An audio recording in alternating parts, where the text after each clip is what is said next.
Could you use a quick tip daily? How about a tip that can impact your day? My name is Rafael.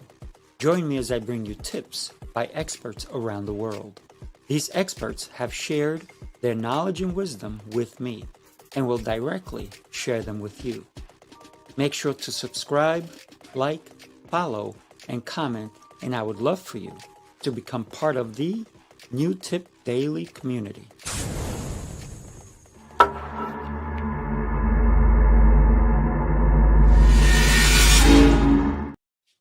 Good morning, Chip. How are you? Happy Friday. Great, Rafael. Great to see you again. Yes, absolutely. I am excited because today you're going to be helping us understand a personal mission statement. What does that mean, a personal mission statement? Well, I didn't know for a long time what it was. I was thinking about this as I was waiting. I think we spend the first part of our life just trying to figure it out. And then once we figure out what the right question is, then we spend the rest of our life being that. The most important question you can ask yourself is, why am I here and what price am I willing to pay to be that? And I had heard about mission statements, and I can remember very vividly, probably 20, 30 years ago now, sitting on my couch at 3 a.m. in Thousand Oaks, California, overlooking the 101 with the traffic flowing by, going, why am I here? And, I'd had several careers at that point, and I realized I was here to make a difference in people's lives by helping them see their potential and then helping them focus on achieving that. And it turned out 10 years later, I ended up becoming a Vistage chair, where I got to realize that potential, which is all about helping people get the most out of life, and because they are focused. And the biggest thing is having the right question. You can have an answer to a question, but if it's the wrong question, it's worthless. So I think focusing on, what is my purpose? Why am I here? And where's my passion?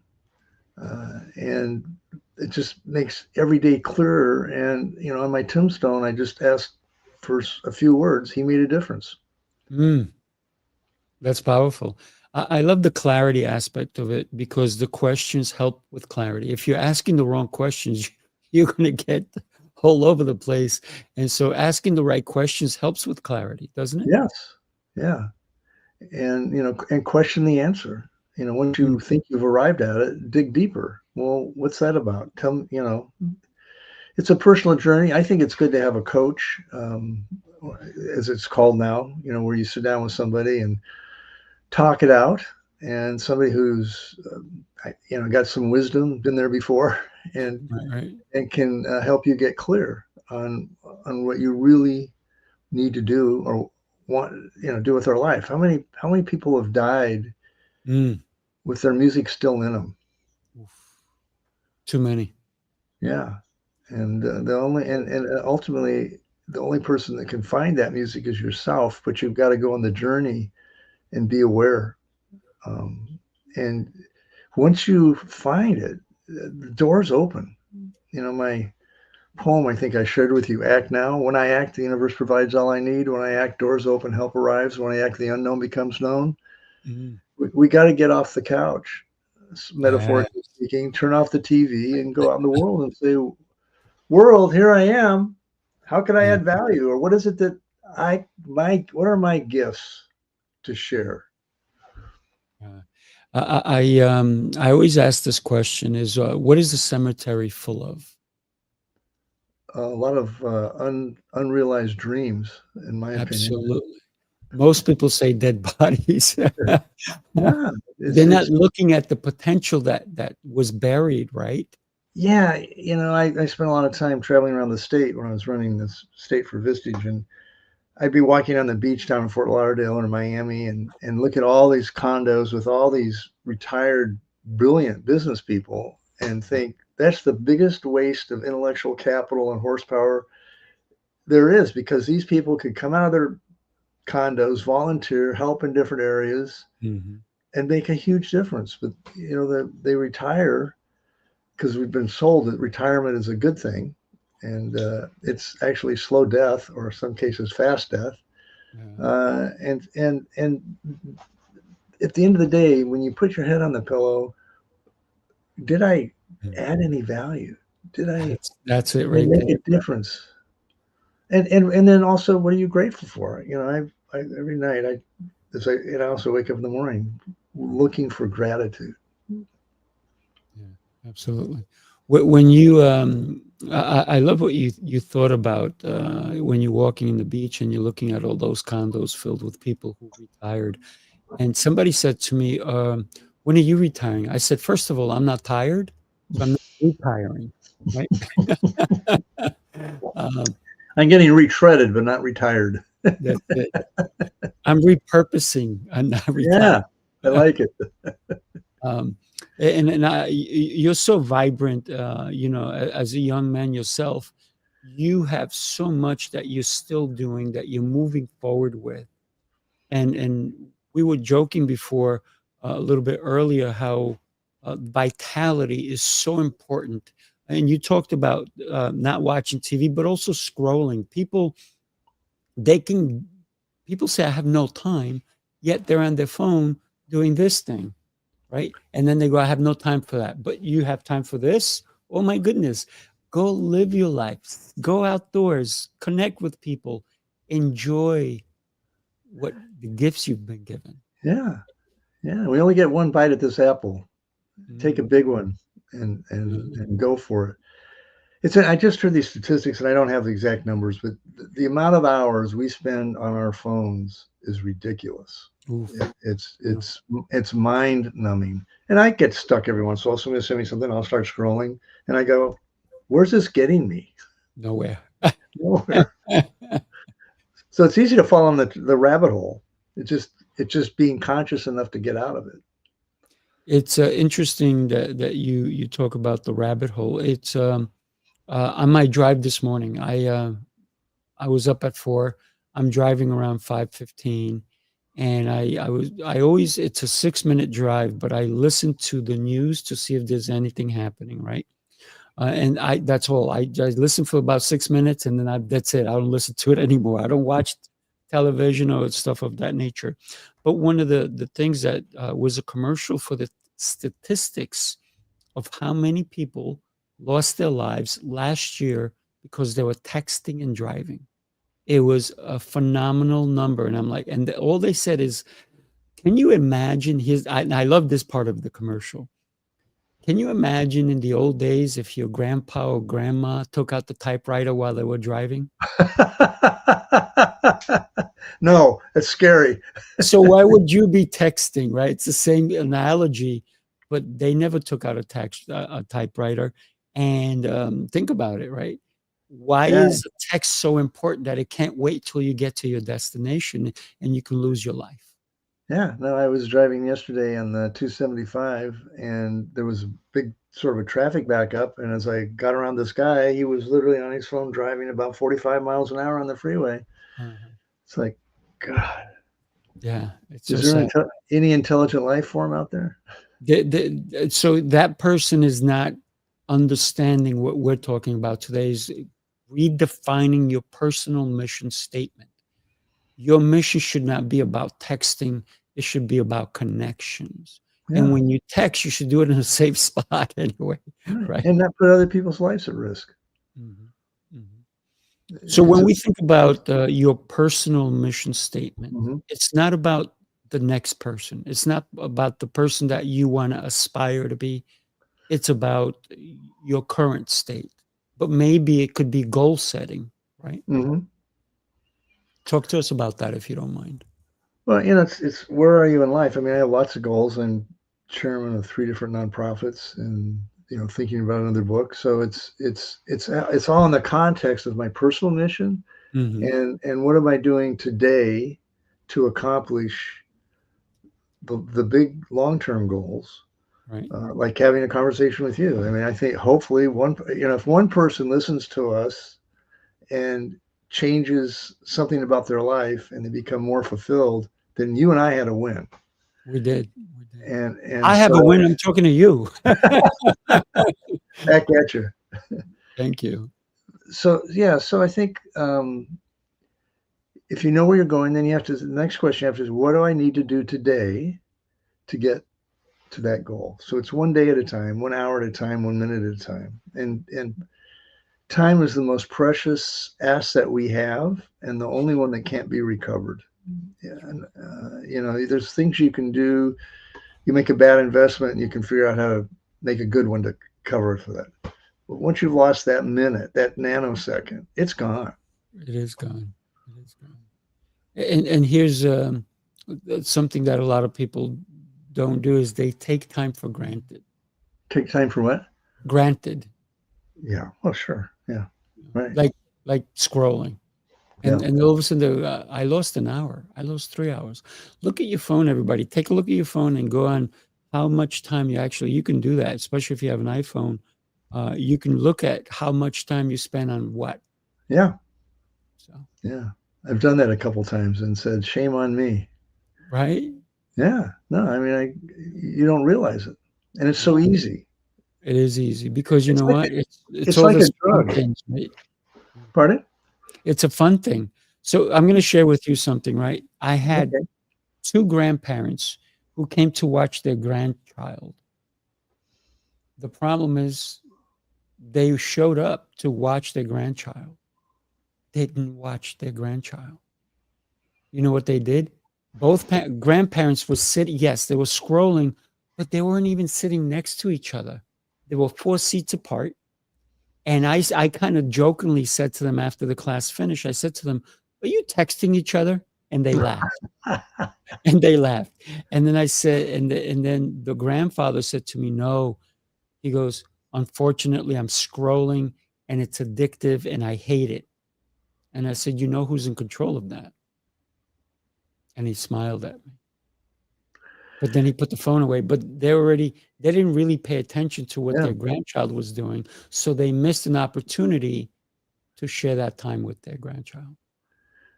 Deb and I were out to dinner a couple of weeks ago and see this young family come in, mom and dad and a little girl, and they sit down at the table. And the first thing to do is they set up a little stand for the little girl so she can put her phone so she doesn't have to hold it. They get off their phones and they're scrolling. And we thought, well, when the food comes, they'll all stop. No. Wow. You spend much time with your kid? So we need to teach our youngsters to start their personal mission statement at what age? Well, I guess I have a bias that you need to get some scar tissue before you can really answer that question. But I guess you could also put in the context is, what is my personal mission statement at age 9 or my personal mission statement at age 20? And maybe the mission statement is to figure out what I want to do when I grow up. But I think the biggest thing is being aware of that true north that you create for yourself. And, when I was younger, one of the things always my father taught me, don't lie, cheat, or steal. So there's a personal mission statement that sets a foundation. And I don't know if I shared with you when we talked last time about no worky, no eaty. My dad, this is preschool, we were living in Burbank and we had an avocado tree and things would, not an avocado tree, but a peach tree, and things would fall off and they'd rot. And so my job was to pick those up every day. And one day I don't know why, when you're 5, you don't think things through. Right. I didn't pick them up. He comes home and says, you didn't pick them up. I said, no. He said, well, no worky, no eaty. So I don't think people understand how we are responsible for ourselves and for our outcomes. So I guess the first thing is personal responsibility in terms of a personal mission statement. Yeah.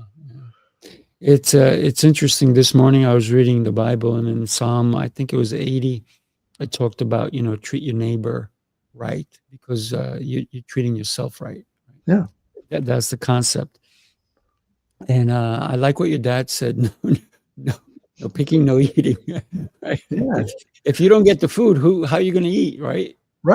Right. And and that's always, I've horrible at school, but I always had a great work ethic, and that's what has helped me be what some people would say successful. And it is all about just doing the work, rolling up the sleeves. Job needs to get done. Go do it. Yeah, yeah, absolutely. Chip, when you consider your life, you've had an enormous life. Um, what's one lesson that you recall that really has shaped who you are? Because you said it for a long time, you didn't know what your personal mission statement is, but now you do, and you're sharing it with us. So, what would that be for you? So the personal mission statement is helping others, but are you saying what was the event that created that? Is that, am I trying to? That, or what in your whole life, if you're looking back, what's that one thing that has truly shaped you? I think being a lousy student and overcoming that by working after school and summers. Um, I had to find my own personal worth. I think that's one of the first things we have to do.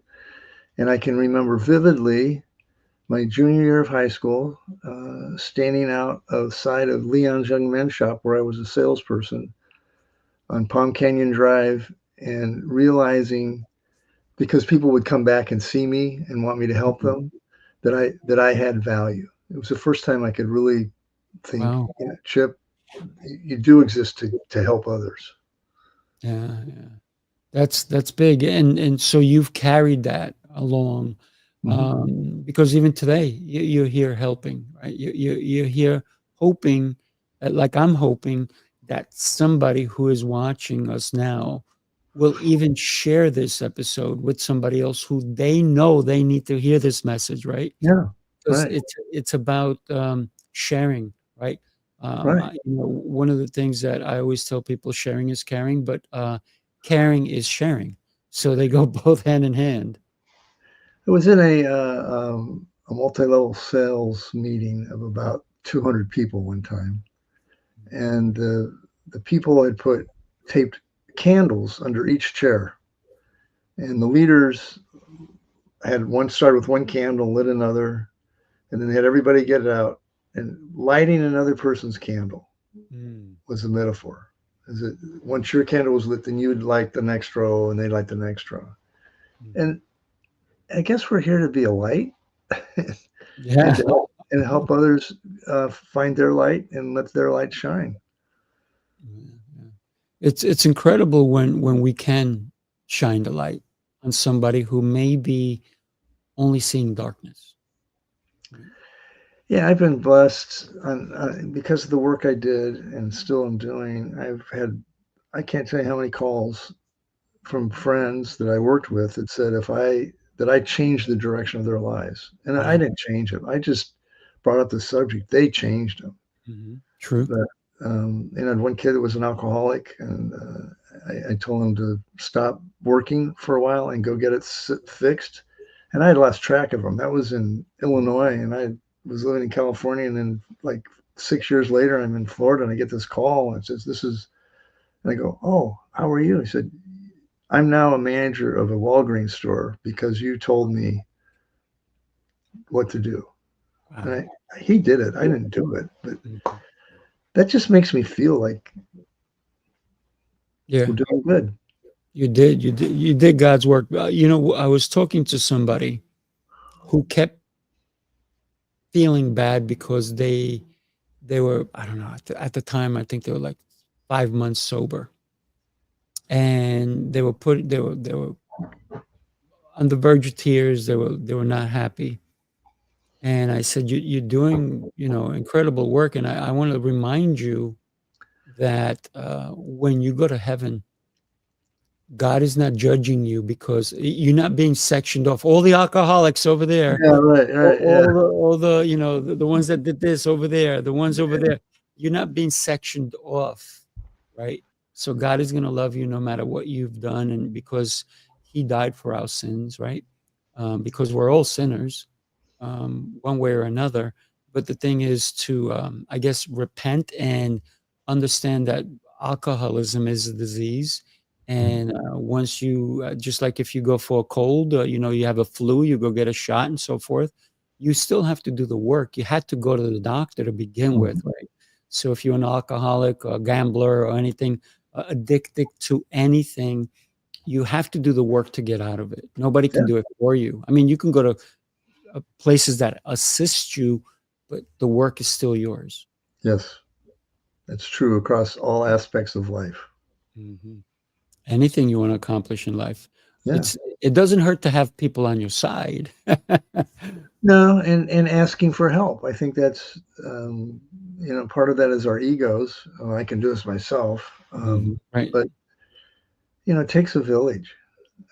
I have been so blessed. I think I don't know if I shared with you last time we talked that I have a list of 100, it's now more than 100 people who opened the door for me in my life. Mm, And, I hope someday, maybe on somebody else's list, one person's list, maybe I open the door for them. yeah, But absolutely. yeah, I think that's what we're here for. We're here to be angels to each other. That's right. It's in my first book, A Passion for Life, Reflections on the Journey. There's a poem in there about being angels for each other. Mm, yeah. I got to tell you, you definitely have touched upon me. So thank you for all you do. When we think about what you're doing, right? Your website is going across the bottom. It's unityinservice.org. So tell us what somebody can expect when they go to your website. Well, it just kind of gives a background of why I wrote the book. There's one podcast on there I need to get more on, but go to the button that says poem, and I wrote a poem about micro validations, Mm, and that's part of being an angel to each other. And if we do nothing else after this conversation, is if we open the door for somebody and say hello or recognize somebody's humanness, smile at them, um, then we're validating other people's humanness and their being. I think that the loneliness issue we have in this country has a lot to do with people not getting off the couch and going out and volunteering and getting involved. So mhm. that's what they have to do themselves. Yeah, But yeah, we can be that candle that goes around and lights other people's candles. yeah. I made some great connections when I did volunteer. Not too long ago, I volunteered for this incredible woman, Andy, and she's doing something against human trafficking. Mm, And I drove a couple of hours to go to her event and just volunteer. I said, "Use me any way you want. How can I help?" And the connections I made because I was helping were great. They were phenomenal. But I wouldn't have made them if I didn't. If I stayed home and watched something on Netflix or whatever it is, I would never have grown as a human being. I yeah. wouldn't have helped such a great cause, right? So thank you for sharing that with us. Thank you for who you are, Chip. Well, Um, thank you, Raphael. I love our connection, my friend. I really do. I'm looking forward to seeing you in Tampa. Yes, we're gonna make that happen. Can I share something quickly? Please. Here's our Tampa. Here's our current event that's happening in New York, but we're gonna have one in Tampa too. Take a look, everybody. The city never sleeps, and neither do the dreamers who build its pulse.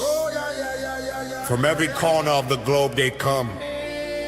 Visionaries, creators, leaders, each carrying a spark ready to ignite the world. This is not an event, it's a revolution of rhythm and reason. A symphony of minds, a movement of momentum. Sifu Rafael, Lancelot, Jose Escobar. Together they set the stage for brilliance. This is the NYC experience. Mastermind, light up the city. They coming from the east, coming from the west. Knowledge on deck, put the truth to the test. Leaders in motion, hearts in sync, dropping wisdom so deep it'll make you think. They bring stories, sweat and flame, different faces, one shared name. Elevation, that's the sound. NYC experience, mastermind, where purpose is found. Wow. Did you do that? I did. I did. You're I, the I get a busiest little. guy. I get You're a the little busiest guy in creative. show business, I'm Rafael. sorry. Say You're that the again. busiest guy in show business. Thank you, my friend. I got to tell you, I have so much fun doing stuff like that because the passion comes in getting to know people, right? Mhm. That's why I'm excited that you're going to join us when we do our Tampa event happening February 28th through March 1st, which is a Saturday and Sunday. So yeah, stay tuned, everybody. We'll have that information coming up soon. But Great. meanwhile, join us in New York, December 6th and 7th. It's going to be phenomenal. As I tell the kids, farm animal. Right? Chip, thank you so much for being here with us. Have yourself an exceptional day. Everybody, make sure you share this incredible episode. Chip has incredible advice for us. Thank you for the tips. Really appreciate you, my friend. Everybody, have a beautiful rest of your day. Take care. Thank you, Rafael. You got it.